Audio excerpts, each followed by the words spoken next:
Hello, good afternoon, konnichiwa, shalom, assalamu alaikum, bonjour, bon dia, buenos dias. Welcome to my YouTube channel. Thank you for being here with me, for watching my channel. Today, our conversation will be about the word that so many pronounce when they get married: until death doeth part.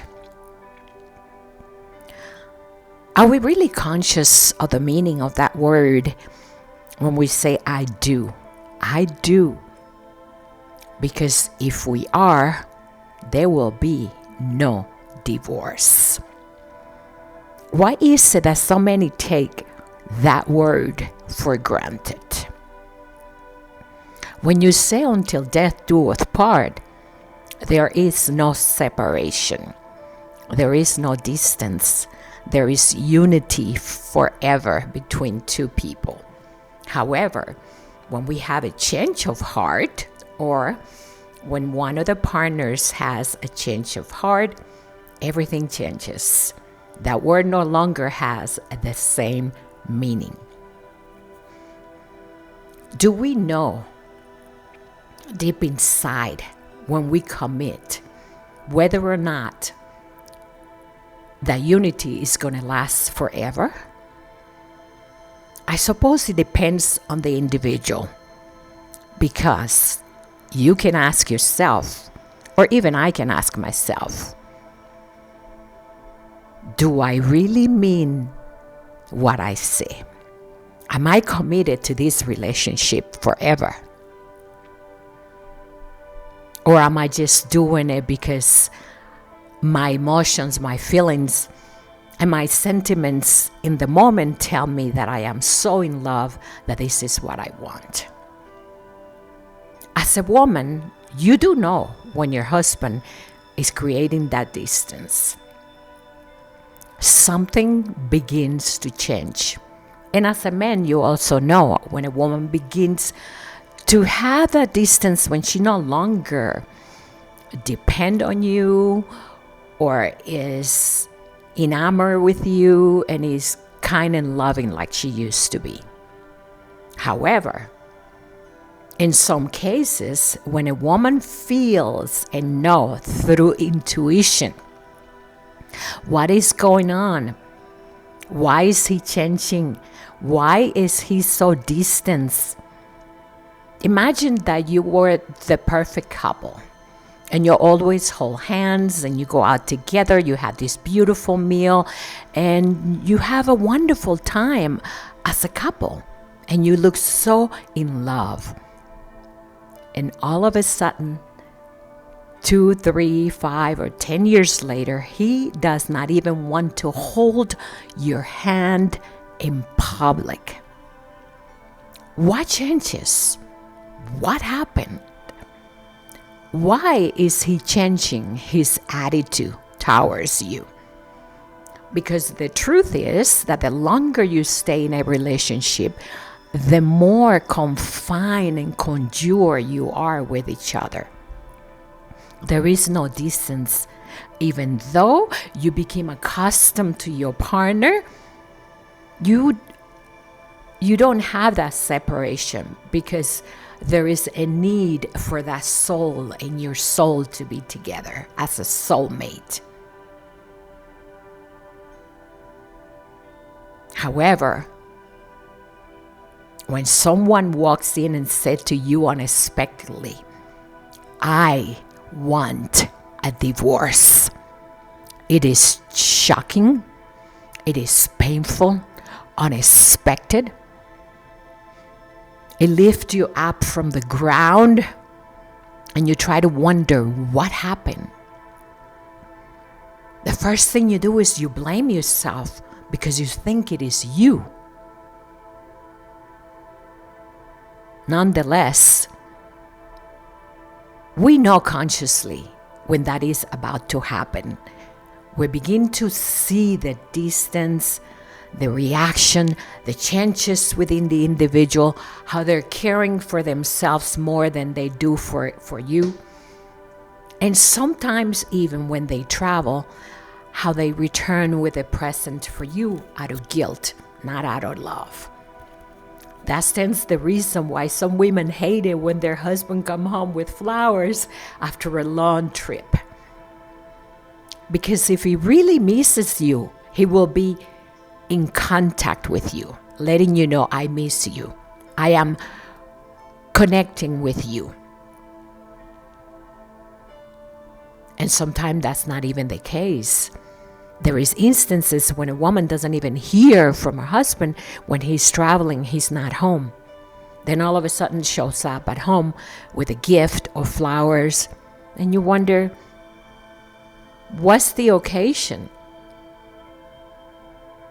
I've been sitting here waiting to hear from you, and I haven't.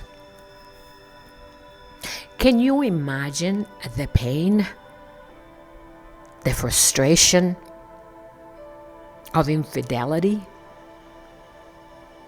Wouldn't it be easier if we had consideration for the other person and be honest and begin to say, I am no longer comfortable in this marriage. I think we need to go our separate ways. Or perhaps even create a separation instead of shocking someone with the news, I don't want to be with you. When in essence, you are that person that says to that individual every day, I love you. I don't think that when a person decides to make such choices, they take under consideration the emotional trauma that they cause not only to their partner, but to their family, their children, and their loved ones. It is so common nowadays that when a partner gets older, meaning the wife, the man decides immediately, I want to go for a younger woman. That is common. In other words, they don't appreciate the unity that they have created with an individual that have more value than what they can imagine is the beauty of youth. Of course, it is our choice, and it can go either way. It can also be a woman, not only a man.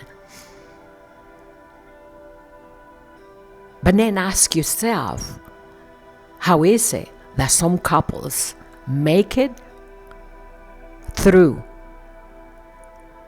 into their elder age in a unity of marriage?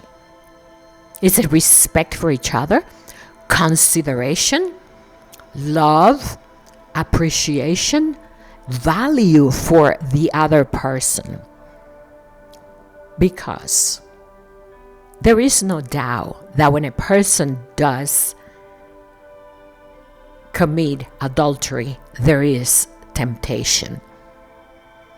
Meaning that individual, whether it is a man or a woman, has a tendency to be tempted. There is no doubt. Women tend to feel it is me, and they create guilt and they don't know what to do.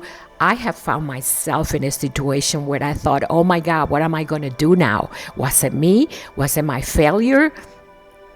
But the truth is that you begin to sense what is happening.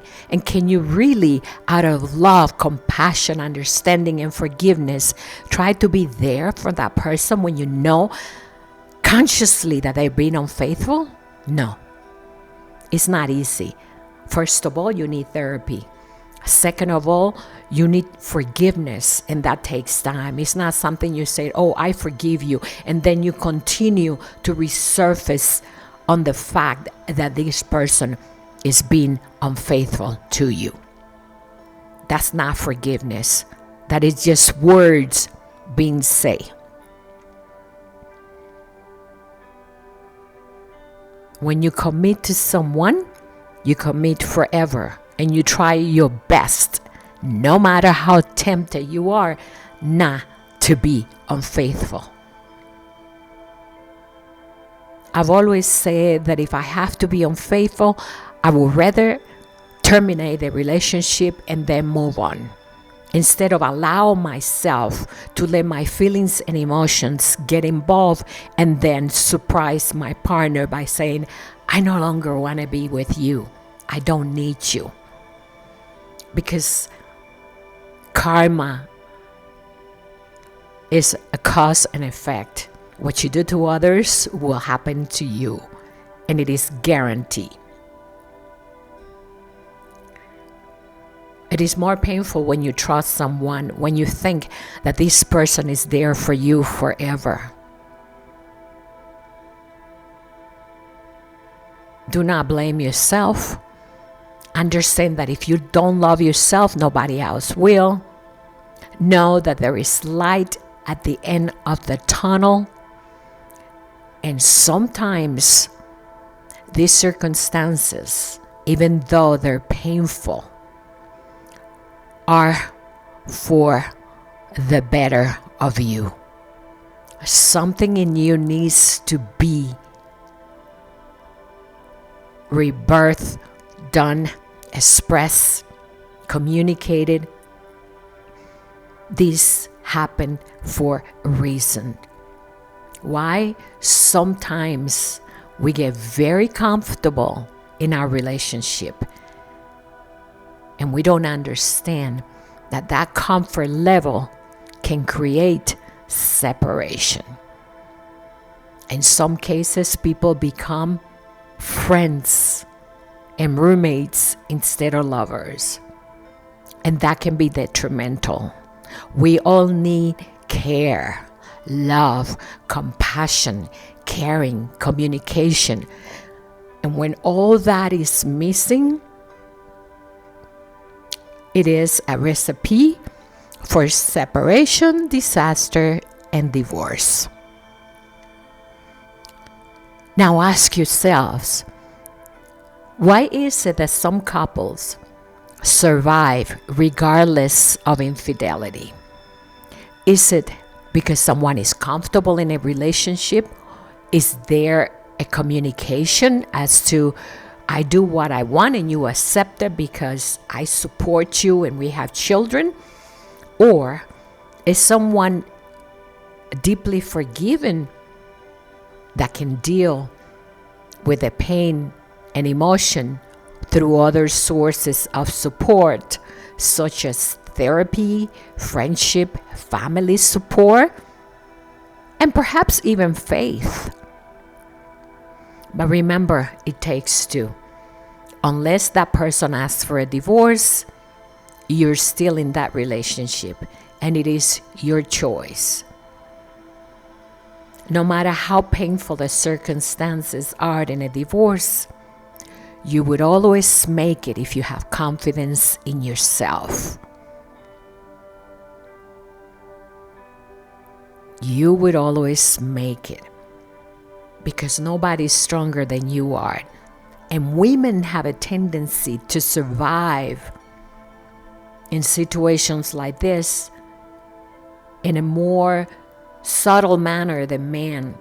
When a man is being hurt, it takes him longer. He has anger. He reflects that in his relationships.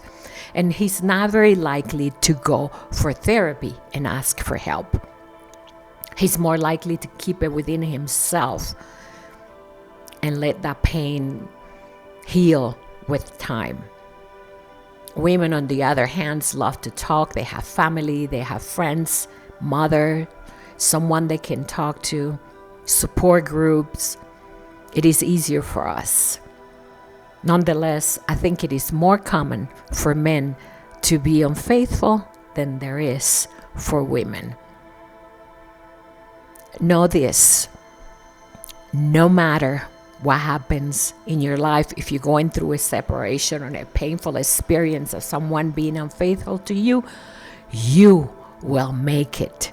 As long as you learn to appreciate yourself, find your true gifts, And know that you as a woman have the power to survive that and more, because we are strong human beings.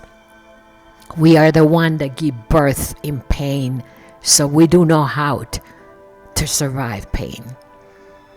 I hope this message helped you. Thank you for watching my YouTube channel. Please subscribe and have a wonderful weekend. Shalom, konnichiwa, bonjour, assalamu alaikum, bon dia, buenos dias. Ciao.